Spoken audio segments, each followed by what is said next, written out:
Assalamualaikum warahmatullahi wabarakatuh. Saya Yudi Pramuka, tukang donat dari Parung, YouTuber tertua di semesta nyamuk rek.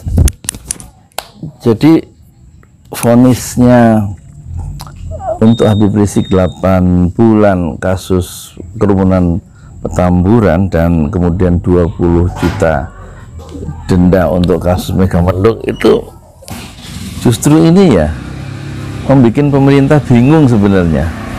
Itu seperti senjata makan tuan kan. Nanti kasus Umi yang akan disidangkan 3 atau 2 Juni itu juga kalau diputus atau divonis Habib Rizik itu bikin penguasa mati langkah ya. Saya uraikan satu-satu ya. Dulu kan waktu datangnya Habib Rizik tanggal 10 November 2020, terus kemudian kan nggak lama karena kasus kerumunan itu di Petamburan yang pertama kali itu kan didenda 50 juta ya. Nah kemarin kasus Petamburan disidangkan itu nggak mungkin lagi kan didenda karena sudah didenda, yang didenda yang Megamendung, tapi yang di Petamburan divonis 8 bulan penjara. Dan Habib Rizik sudah menjalani sejak dari Desember kan, jadi Januari, Februari, Maret, April, Mei, Juni, Juli ya, awal Agustus atau akhir Juli insya Allah keluar ya. Dan itu artinya apa? Artinya senjata makan tuan. Jadi ada patokan hukum sekarang bahwa orang yang berkerumun itu bisa dipenjara karena ada hukum yang sudah pasti, yaitu bisa jadi jurisprudensi ya. Jadi bisa ada contoh, ada ukuran, ada standar sekarang. Orang yang berkerumun itu bisa dua hukumannya, didenda seperti Habib Rizik 50 juta untuk kasus Petamburan dan dihukum lagi menjadi 8 bulan penjara. Dan itu akan bisa kita persoalkan seluruh kerumunan yang pernah dilakukan oleh baik artis atau pengusaha atau oleh penguasa, termasuk oleh presiden di Maumere. Itu kan kerumunan juga itu. Sekarang ada hukum yang sudah dijadikan patokan. Orang yang berkerumun bisa dipenjara dan bisa dikenai sanksi. Dan Habib Rizik adalah contoh yang diberikan oleh Allah, takdirnya yang terbaik untuk kebaikan manusia itu sendiri. Dan itu adalah baik di sisi Allah. Takdir Allah berlaku. Habib Rizik tinggal menerima, dan ini akan menjadi patokan yang bagus sekali untuk menegakkan keadilan di seluruh seantero negeri. Bahwa orang yang berkerumun sekarang menurut kasus yang sudah dialami Habib Rizik itu bisa dipenjara dan tidak akan lolos kalau memang hukum harus ditegakkan dengan adil. Itu yang pertama. Yang kedua, nanti kalau di kasus rumah sakit swab Umi karena tuduhannya adalah menyembunyikan hasil tes usap atau tes swab itu kalau dihukum berarti orang-orang atau para menteri atau para tokoh atau para pejabat yang menyembunyikan hasil COVID dan tidak diumumkan itu bisa kena penjara, bisa diperkarakan secara melalui pengadilan kalau memang nanti Habib Rizik dihukum dihukum penjara karena kasus rumah sakit Umi. Jadi sebenarnya ada sisi positif ya, ada sisi positif dihukumnya Habib Rizik dalam kasus Petamburan dan Megamendung. Setidak-tidaknya orang akan punya panduan sekarang, punya patokan, punya pijakan, punya referensi ya, punya rujukan ya. Bisa kita punya maroji, punya referensi bahwa orang yang berkerumun itu bisa masuk penjara karena Habib Rizik bukti yang paling nyata, paling terang, seterang matahari di siang hari. Jadi inilah satu hikmah yang positif bahwa keadilan akan tegak untuk siapa saja, tidak hanya Habib Rizik. Kalau kemarin belum ada contohnya bahwa orang berkerumun, di seluruh dunia juga nggak ada contohnya bahwa orang yang melanggar protokol kesehatan itu mendapat hukuman penjara dan denda sekaligus. Hanya di negeri tercinta Indonesia Raya kita, orang yang melanggar protokol kesehatan dan berkerumun itu mendapatkan 2 hukuman sekaligus, yaitu denda 50 juta dan langsung dijebloskan ke dalam bui. Dan selamat untuk kasus-kasus para penguasa yang berkerumun, termasuk gubernur di Jawa Timur dan di tempat-tempat lain, baik pengusaha, baik masyarakat biasa maupun pejabat publik yang lainnya, siap-siap untuk sama-sama menerima hukuman yang adil sebagaimana sudah dijalani dan sudah dialami oleh Habib Rizik Syihab. Jadi kesimpulannya, vonis hakim 8 bulan untuk kasus Petamburan dan 50 juta untuk kasus Petamburan yang awal, dan juga 20 juta untuk kasus Megamendung itu seperti senjata.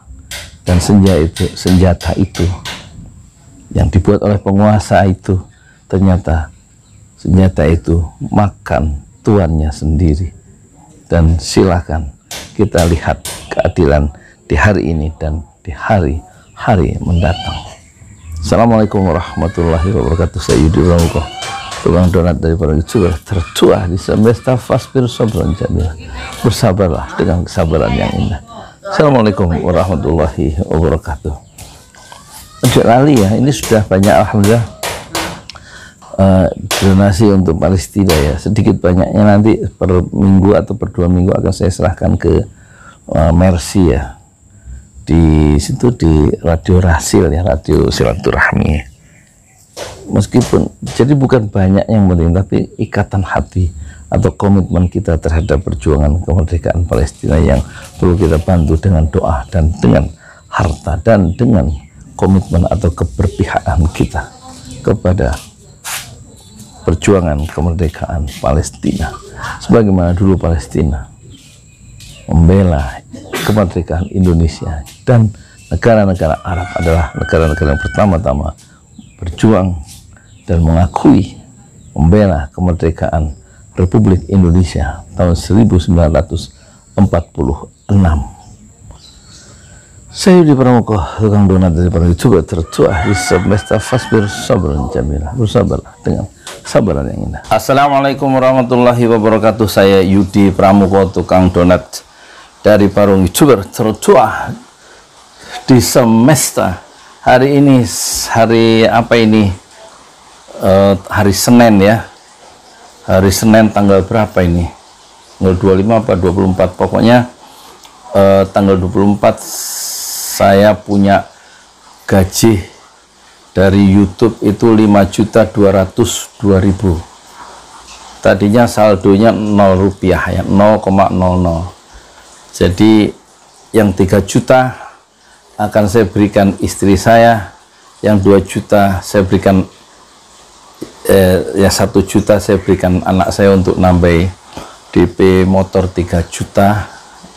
Malum dia belum punya motor, cicilan terpaksa ya untuk kerja dia hari tanggal 27.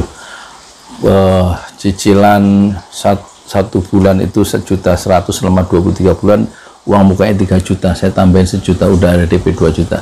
Nah yang 1.200.000 itu saya sumbangkan untuk perjuangan Palestina, untuk kemerdekaan Palestina, dan membantu terutama orang-orang yang terluka di rumah sakit Indonesia. Dan saya mengajak para penonton di 5 benua, saya akan mendedikasikan channel Pesantren Ojo Lali untuk mengumpulkan donasi untuk membantu Palestina, khususnya nanti dananya akan saya serahkan lewat Mercy ya, melalui Pak Ihsan Tholib, keluarga Tholib yang memang dulu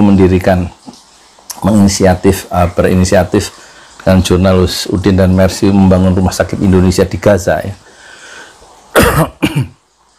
Silakan untuk mendonasikan dana untuk perjuangan Palestina, dan saya mulai mendonasikan dana saya dari gaji YouTuber 1.200.000 dan tersisa 2.000 ya. Kirimkan insya Allah ke rekening ya, satu rekening saja, BCA 700 511 6821 ya. silahkan berlomba-lomba untuk amal jariah. Ta'awanu 'alal birri wat taqwa. Tolong menolonglah kalian dalam kebaikan dan takwa. Wala ta'awanu, jangan kalian tolong menolong 'alal ismi wal udwan, dalam dosa dan permusuhan. Silahkan, dana yang terkumpul akan kami tulis di setiap edisi tentang Palestina di channel Pesantren Ojo Lali, dan mohon disebutkan nama. Kalau tidak berkenan nama disebutkan hamba Allah, bisa dikirim ke WA ini ya, 081212006145 untuk konfirmasi. Dan kami tekankan, dana ini kami serahkan sepenuhnya melalui Mercy ya, melalui Pak Ihsan Tolib yang kemarin melalui Pak Agus mengirimkan wakaf dari Yayasan Wakaf Silaturahim ya, 100 buah Al-Quran ke Yayasan Pesantren Ojo Lali Indonesia, dan saya terima sendiri. Terima kasih atas Quran wakafnya dari Radio Rasil, terutama dari Yayasan Wakaf Silaturahim. Dan sekarang saya ingin mendedikasikan, mengabdikan, menjadikan Pesantren Ojo Lali untuk alat berjuang fi sabilillah dengan cara yang bisa saya lakukan, yaitu mengumpulkan donasi dari Bapak, Ibu, Saudara, kakak, adik sekalian. Niatkanlah, luruskanlah niat untuk berjuang fi sabilillah melalui amwal, melalui harta. Terima kasih. Saya Yudi Pramoko, YouTuber tercuah di semesta Fasbir Sabron Jamila. Bersabarlah dengan kesabaran yang indah. Assalamualaikum warahmatullahi wabarakatuh.